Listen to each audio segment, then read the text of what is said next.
Hey, what's going on, everybody? Welcome back, CC Titletown headquarters. I'm your host, Chris, here with my co-host, Cam. Cam, how you doing today? I'm good, man. It was a good day today. Yeah. How you doing? It was a good day. It was a good day. It was a great weekend, actually. It was. I don't know if you had a great weekend. I had a great weekend. Scott, how was your Weekend was weekend? good. Super Bowl was yeah. good. Yeah. Did you enjoy that Super Bowl? That was Scott? great. Super Bowl was great. Hey, I enjoyed it as well.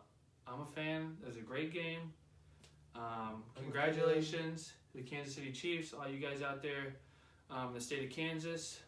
Just kidding. No, but seriously, congratulations to the Chiefs. That was a hell of a game, and I'm looking forward to talking about it today.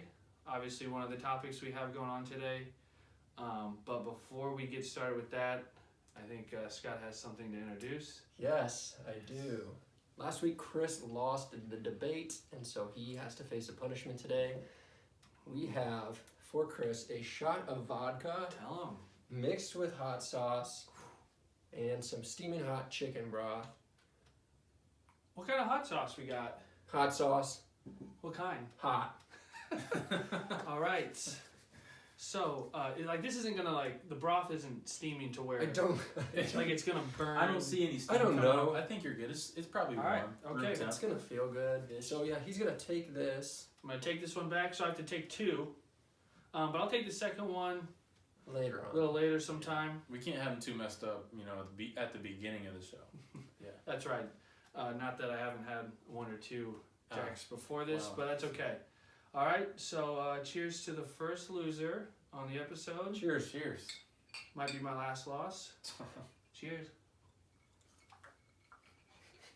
All right, we're gonna let Chris recoup, and we'll be right back. Oh.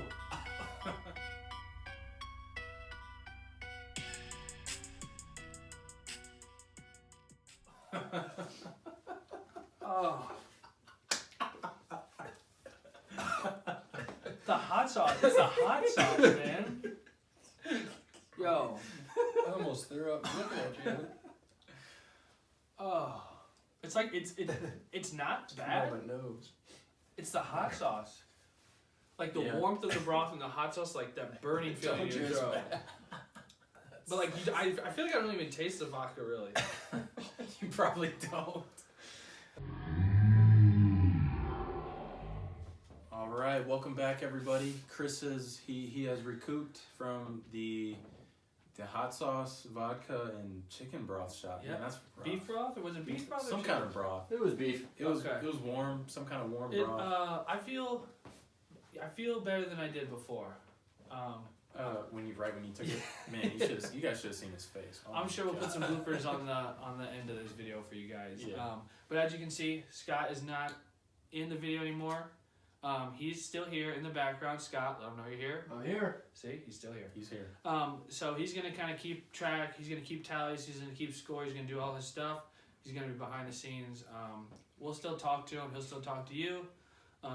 You just won't see him as much on camera and him kind of awkwardly staring at his iPad. So, yeah. Anyway, I think let's get into it. I'm ready to talk about the Super Bowl. It was one of the best that I've watched in a long time. Yes. As a whole game on its own. Yeah. It was very good. Yeah. Yeah. And, I mean, I don't know. I think the score, winning by 11, doesn't really tell the whole story. It didn't seem like a double-digit win for No. Kansas City. It was a lot closer than the score indicated. I mean, Kansas City broke off that long run at the end, which, that's, kind of neither here nor there. Right. San Francisco was selling out. Right. They They had to. They missed him, and nobody in the secondary to catch up with him. So Right. yeah. So what was the biggest factor to you in the Super Bowl? Honestly, I think Kansas, and I mentioned this as a point as to why Kansas City was going to win the game. Not Patrick Mahomes, and it was their defense. Their defense really stepped up when they needed to. I agree. I mean, they played the Kansas City run, or I'm sorry, the 49er run pretty tough in the first quarter, I would say. Yeah. And then, you started to see the 49ers kind of break them down a little bit, run different run schemes. Right. Debo Samuel broke off a couple of long runs, and then that 49ers offense was just kind of moving the Chiefs around a little bit. But then, that fourth quarter came, late third, and then that early fourth quarter came, the Chiefs made the necessary stops that they needed to, man. I agree. And they got pressure on Garoppolo. They made him try to win the game, and he did. He couldn't make the plays he needed. Yeah. No, I think you're right. I think Kansas City. I think the 49ers were playing their game a lot of all the way for 3 quarters. For 3 quarters, They were playing their game. They were they're making the plays they needed to. Garoppolo had a decent game. Mm-hmm. I mean, I think in the third quarter he was like 18 for 21, 18 for 22. Super. Making the easy throws, Mm-hmm. but he was getting first downs. They were running the ball, like you said. Samuel had upwards of like I want to say it was close to 40, 50 yards. 40 or 50 yards. But those were 2 chunk runs. Effective, yeah. Yeah, and that caused the Chiefs to kind of be wary of when he would go in motion. exactly. They'd have to kind of key on him a little bit after those Right. long runs. So, And I think, like I said, they were playing the game they wanted to play. Shanahan had a good game plan. Those fresh legs were coming in. Tevin Coleman, Moser, they were switching it up. They were getting her runs. Garoppolo was hitting his passes. And the defense, even the 49ers defense, I mean, Mahomes was a non-factor for 3 quarters. he was. In my opinion, he wasn't having really a terrible game. But they weren't letting any deep shots go. When they got in the red zone, Andy Reid and that offense, they schemed up some really nice plays. They did. They Going had- for it on 4th. Right. I think that was a Game changer. Key play right there early in the game. Yeah, it was a game changer. You know what? Hey, we're here to win the game. Right. That's what that told me basically. Right. Whereas, and again to the Chiefs defense, they made some big stops on 3rd down and they made the 49ers kick field goals. Yeah. Where, okay, would the Chiefs have gone for it? Would they have kicked a field goal? Right. You know what I mean? Right. If the roles were reversed. Yeah. The Chiefs, from the beginning, it kind of seemed like they were there to win the game. They weren't playing super conservative. No.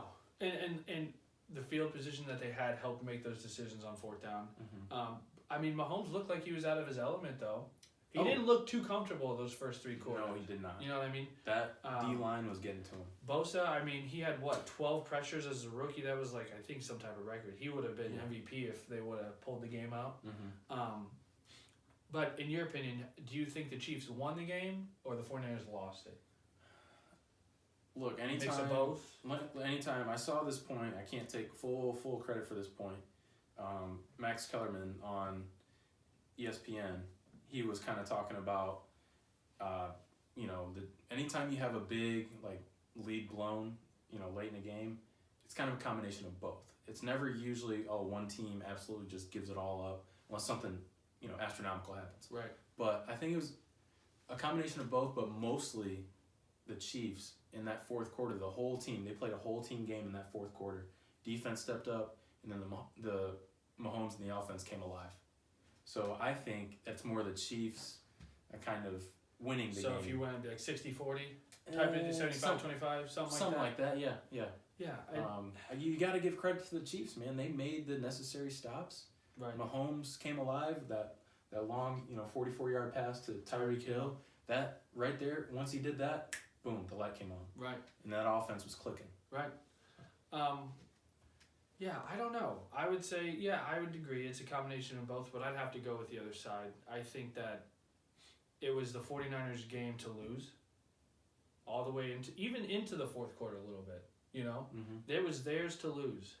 But the Chiefs helped them get out of what they wanted to do. They weren't able to run the ball as much as they wanted to in the 4th. Yeah. But they had to limit Mahomes' possessions, and they weren't able to do that. But we talked about this before. To me, it came down, they needed the one play to work, and that game would have been over, and that was the overthrow by Jimmy Garoppolo to Emmanuel Sanders. That was he just missed him. That's the difference between a good quarterback and a great quarterback. I agree.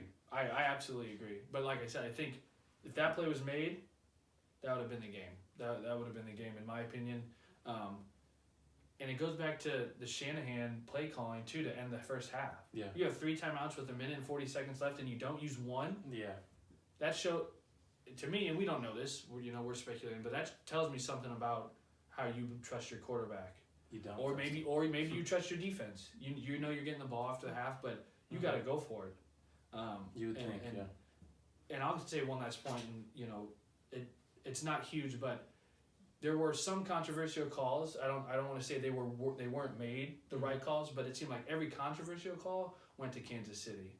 You never saw one go to the 49ers. Now, I'm not saying, like I said, I'm not saying they made the wrong calls, even though I think the pass interference wasn't a pass interference. Yeah. Or if it was, it hasn't been called all season. But I think that every controversial call, the touchdown, when he was out of bounds, controversial nonetheless. I think he was in. Yeah, you can't overturn what was called on the field. It went in the Chiefs' favor. A couple of hits to the head went in the Chiefs' favor against Garoppolo. I think it all came down to Garoppolo at the end with the chance to put it away, and he just couldn't do it. Yeah. So. Very fair point. We'll leave it at that for at least that. We're going to take a quick break. Give us a few seconds. We'll be right back.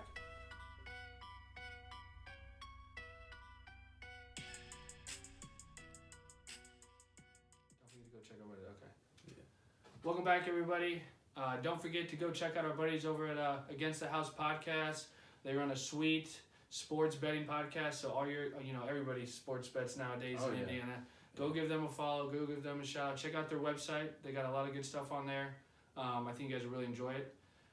But Cam, let's get back to what we were debating. We're gonna switch a little bit, focus on something else. Yeah. Another topic of debate, I guess you could say. Some people were kind of questioning the Super Bowl MVP. With good reason. Yeah, I guess. But we all know who wins the MVPs in any football game. Or any regular season game, or any, you know what I mean? Like, the quarterback. Well, we talked about. The quarterback is the most valuable player on the field. Let's be honest. You could argue that the quarterback position is the most valuable position in all of sports. Right. So there's that. I mean, they get all the praise, but they get all the backlash. Yeah. And they get paid the most. We've talked about that many times. So. But we've seen. I personally don't think he deserved it. Nothing in that game showed me, wow. That's the Mahomes we've seen all regular season. Actually, it was the opposite. That's Mahomes' worst game to career, I think. For the first 3 quarters? Overall. I think he, like I said, he was a non-factor in the first 3 quarters. Non-factor. Okay, so we just forget about the fourth quarter. I didn't say that. Because that's where the money, the chips are on the line. That's where you make your money. I'm not saying he's not a great quarterback. But I think when it comes to stuff like this, and I thought about this right after the game, this decision to make him Super Bowl MVP was as much political as it is with real politics. That was all political to me. Stop it. They would not have won that game without the defense and So what are you going to do, give the MVP to the whole defense? No, I would have gave it to Damien Williams because he played tremendous. He had a great game. All game. Great game. He was the MVP. But timeout. He closed that game. You do realize that the huge chunk play at the end of the game when it was kind of done anyways, almost garbage time. Yeah. He picked up a lot of yards on that. So his stats would not look as great as they did. He had just over 100 yards rushing. But they still had timeout stuff. I mean, that was the sealer. Okay. That was the sealer of the game. Yeah, that's great. I mean, and he played good the first half. Mm-hmm. He didn't have a bad game at all. Receiving the ball, blocking, rushing the ball against that defense. Not taking anything away from him at all. But Chris, if you have a bad quarterback, if you have even a good quarterback in Jimmy Garoppolo, right, they don't always win you the game. When you got a guy like Patrick Mahomes, you are always in the game. Always. I agree. But that's why he's the most valuable player. You can't tell me in that whole game he deserved the MVP. He had 2 fumbles and lucky.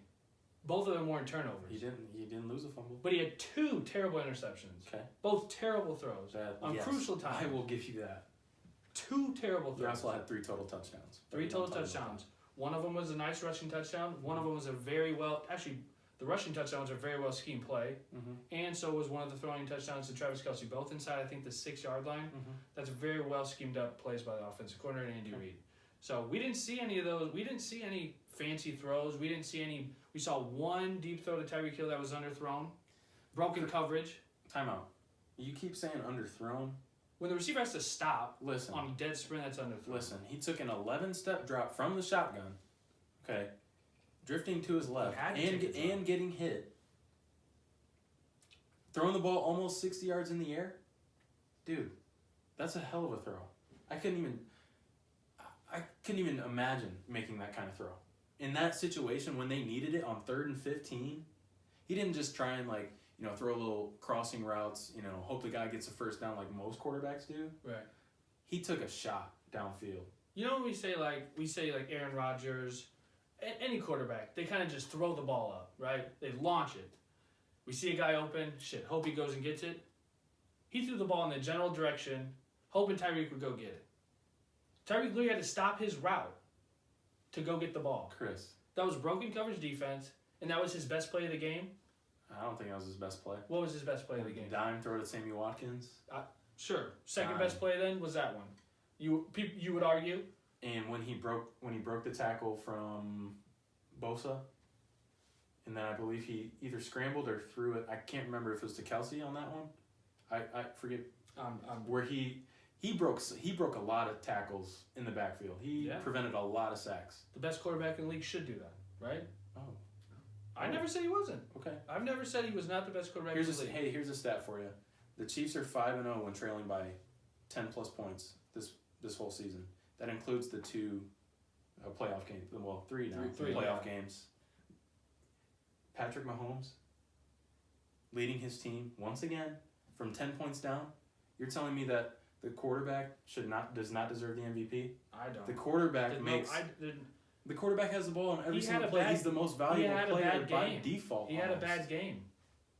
He had a bad game through 3 quarters. He had a bad game. Through 3 quarters. Through 3 quarters. If you look at his stats, you might say that's a bad game. But you're a stats guy. Hey, you're a more stats guy than I am. Oh, time out. I also watched the game with my eyeballs. So that's why I would rather go off that than stats. Stats don't tell you everything. Sure. But I am telling you, I'm gonna make this is my last point. I'm telling you, if you watch that game through 3 quarters and you stop, okay, I'll give it to you. Yeah, Patrick Mahomes had a terrible game by his standards. Right. But if you watch that 4th quarter and see that offense come alive because he sparked them, I mean, I don't know what else to tell you, Chris. He won the game. He won the game for them. Huge part of winning the game for them in the 4th quarter. That's why he's the MVP. The most valuable play to you in that game was a 38-yard pass. I think a 44-yard pass to Sammy Watkins. Oh, okay. Sorry, yeah, I think that one was 38 to Sammy Watkins. So his best play of the game, that was his staple play of the game, was that pass to Sammy Watkins, who burnt Richard Sherman, and he had to make an over-the-shoulder throw, which we've seen time and time again. That's your highlight play of the game? Hey, he's got 2 at least. And then breaking the tackles. I'm not saying he didn't have a good game. Running for 44 yards. You know why they made him MVP? Because they want him to be the youngest one to have an MVP, the youngest one to have a Super Bowl MVP, and they got what they wanted. And stop. I think that's exactly what it is. Oh, stop. Damien, the first time he's had 100 yards in the playoffs, I think, and it's in the Super Bowl. Why do you think Julian Edelman got the MVP last year with Brady? It's okay to not last year with Brady because that was the lowest scoring Super Bowl game of all time. I'm saying it happened, but this was political to me, and I don't think he deserved it. I don't see your points, but all right. That's okay. The stats show. All right, we're gonna take another break. Everybody needs to cool down, refill their drinks. When we come back, we're gonna rotate topics to a little NBA action. We got a couple guys that we think got snubbed off the All-Star team. Yeah. So when we come back, we'll let you know how we think.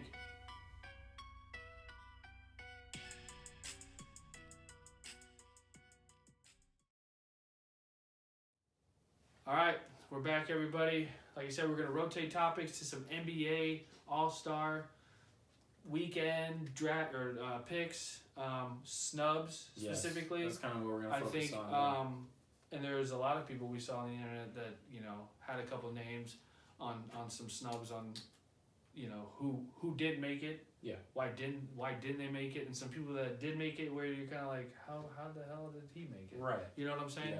Yeah. So, first off, I think let's start with the process on how they even determine who makes it, who doesn't. Yes. You want to tell them? So it is stupid. It's okay. It's so stupid. For the starters, it goes 50% fan voting, 25% media, 25% players. Just for those five starters. Just for the 5 starters on each team. You get 3 front courts, 2 back courts. Yep. And then for the rest of the team is voted by the coaches. Is it 3 back court? 3 guard, like 3 wings or guards? 2 guards, 3 forwards or centers. Okay. Right, sure. Scott? That's right. Okay. Cool. Yes, which is cool. Like we talked about, it's cool that the fans get that interaction. Mm-hmm. But why? I don't know why. I mean, one, I don't know. I think it's stupid in general. I think the players should be able to vote on everybody. Let them choose who should make, because they know the players better than anybody else, right? Sure. But you had a point about why why the fans. I don't really know the media and the fans, but why the fans should get a vote in such a big vote. So look, this is a pure exhibition. This is the All-Star game. Doesn't really matter, but it's for entertainment purposes. So I feel like anytime that you have that involved, you want the fans to feel like they have a say in something. Right. You know what I mean? So I think, yeah, you're gonna have, guys like Taco Fall getting votes just because he's 7'6" and he's in the NBA. Like, people love him. I don't know why. He's not that great of a player, but barely even played. So, but yeah, I think anytime you have that, the fans being involved is important. It makes them feel a part of the experience. It hypes it up.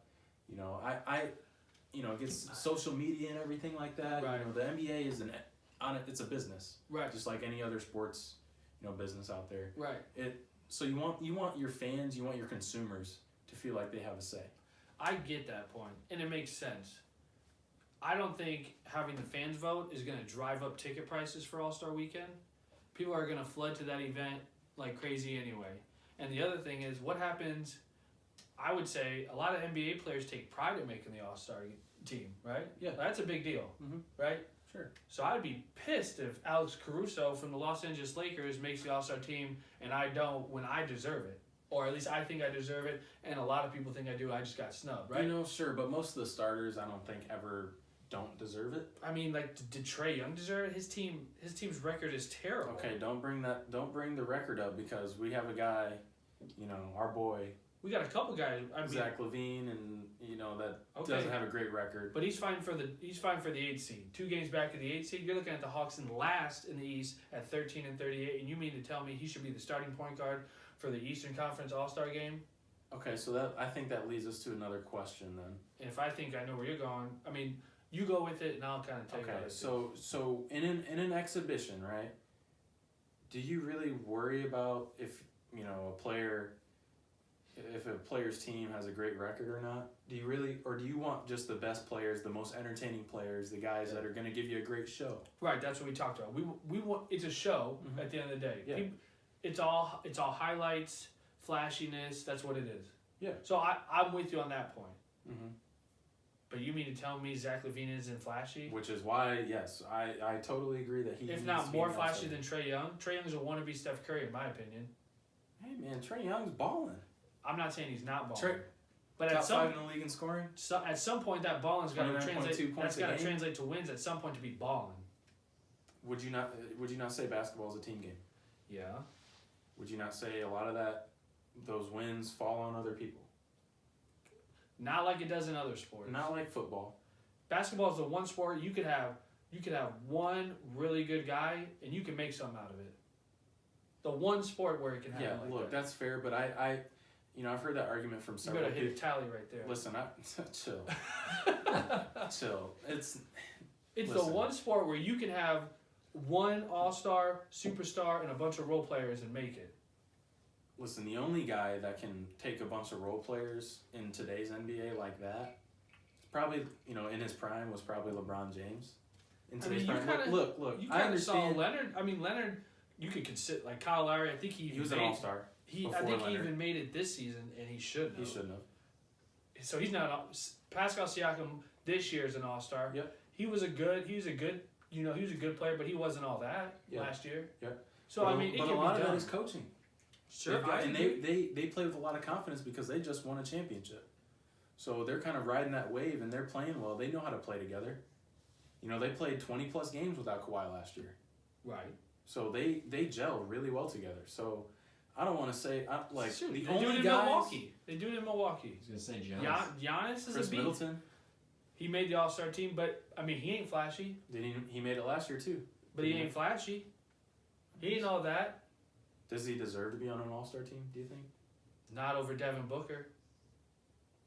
I agree. Not a chance. I'm just saying though, These guys are great role players. They fit their team. They've got a great coach in Milwaukee. Yeah. And you've got a guy like Giannis who just dominates. And they put a good team together. My point is there's only a handful of guys that can carry a squad. I don't think that, people get this misconception of, oh, well, if you got one guy, one super all-star, you're gonna win a ton of games. No, that's not true. There's only a handful of guys in the NBA that can carry a team like that, and that they can build a team around just that guy. You put the right pieces around them, and then they succeed. Are you building around Trae Young? I mean, the Hawks are trying to. They have to with what they got, but I mean, they got a ton of injuries. You can't even name another guy on that starting five. John Collins. Most people couldn't. I like John Collins. I do too. He's not bad. Solid. He's solid. He's a solid player, but he's young. That whole team is young. You got to think about that too. It's okay. All I'm saying is, we have another guy. I think we haven't mentioned him. We mentioned Zach LaVine, Devin Booker, Bradley Beal, and Bradley Beal is the other guy we talked about. Those guys are all on losing teams. I mean, it's. So we can use it if we want. So the All-Star game is about flashiness, exciting, points. Bradley Beal's not my favorite player to watch, to be honest. No, but what they do. Oh. The All-Star game is about putting up points. The games almost get to 200 to 200, right? Mm-hmm. So the three guys we just named, points per game this season. Bradley Beal, number 4. Yep. Devin Booker, number 8, and Zach LaVine, number 12. Yep. Points per game this season. And you mean to tell me all 3 of them don't have the flashiness, the ability, the skills to be in the All-Star game this year? Something's got to give. I totally agree with you. Something's got to give. I totally agree with you. It's about your name, what you've done. I mean, shoot, these guys are balling. Yeah. Out of control. I think I saw something the other day. It was the first time ever where 2 players or a player in general averages over 27 points a game and didn't make the All-Star team. Mm-hmm. There's 2 guys. That's crazy. Yeah. And that's Beal and Devin Booker this season. Mm-hmm. The first time ever, which is just crazy to me. Sorry, go ahead. So the one thing that, and I'll just kind of finish up with this too. Look, the All-Star Game's in Chicago. Chicago hasn't been much for a while, but Chicago's a big market. Okay. Huge market. One of the top 5 easily. It's top. I think it's the 3rd largest city in the country. Yeah. Could be wrong, but I'm sorry. I thought you meant market for sports, but yeah. Either way. So if Chicago doesn't have a guy there, to represent. What does that say? I mean, that is like, oh, the NBA doesn't. Honestly, I don't think the NBA really respects Chicago anymore. Right? No, they don't. As a whole. And Zach LaVine is one of the most entertaining players to watch. For an All-Star game, he is perfect. Easily. Could you imagine a lob from all day long? Trae Young to Zach LaVine? Jesus. All day long. And it's not like we're sitting here saying he should have made it. He should have made it, but he didn't deserve. He deserved to. He deserved it, and it's in Chicago, his home, all the more reason. Where the team he plays for. Right. Like the NBA really dropped the ball on that. He was going to be in the dunk contest too. Right. That would have been a show. The All-Star.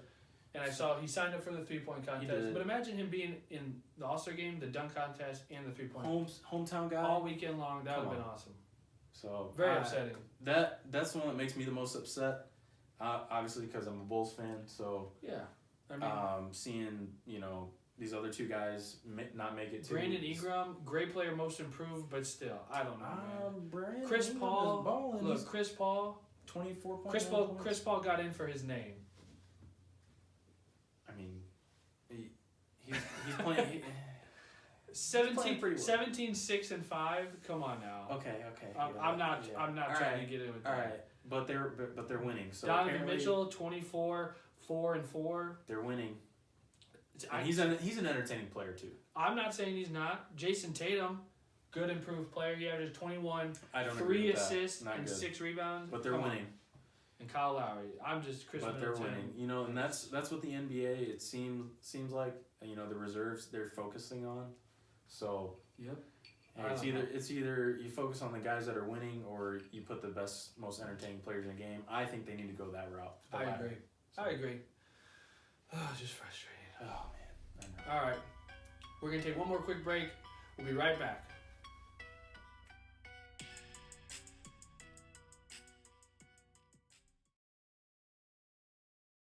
Welcome back, guys. Before we decide who won this little battle debate, Chris has got to finish off with a shot. He promised to take 2. Well, he didn't really promise. He's just forced to. It's forced. So, It's my punishment. We're going to watch him do that. We're going to unveil the winner of tonight's arguments, and let's just watch this first. Yeah, let's do a little cheers here. What was in this again? Scott, tell me what was in this again. That's a hot sauce, vodka, and hot beef broth mix. Beef, so it wasn't chicken. It's beef. We went over that. Beef Yeah. broth. Okay. Yeah, we did. He forgot already. Chicken wouldn't taste good. But beef Cheers. is Yeah, fine. beef makes it great. Cheers to you Cheers. all.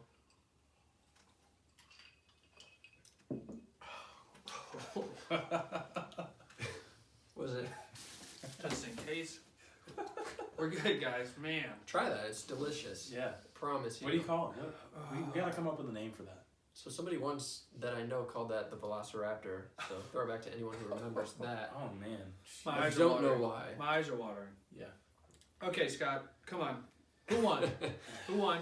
So we do a little differently this week. I'm just making tallies in the background to try to decide who won. I was just kind of marking off every point. That was terrible. That is seriously bad. Man, I hope I don't lose, man. That was to mark. That's bad.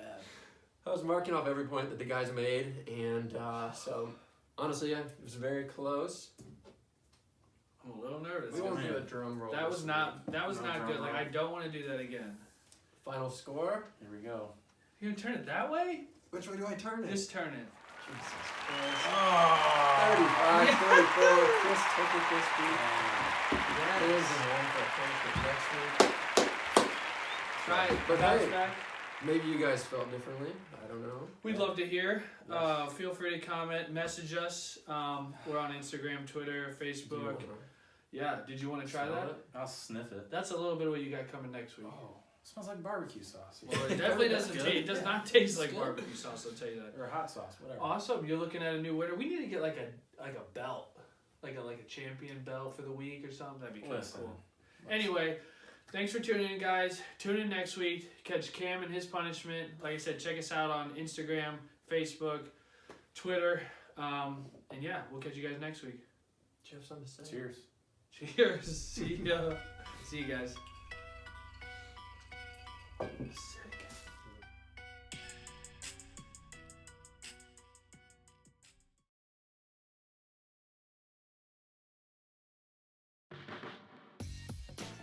Whew. Recouped. Commercial. Yeah. We're not gonna do that. Yep. Yep. I'm just gonna put that over.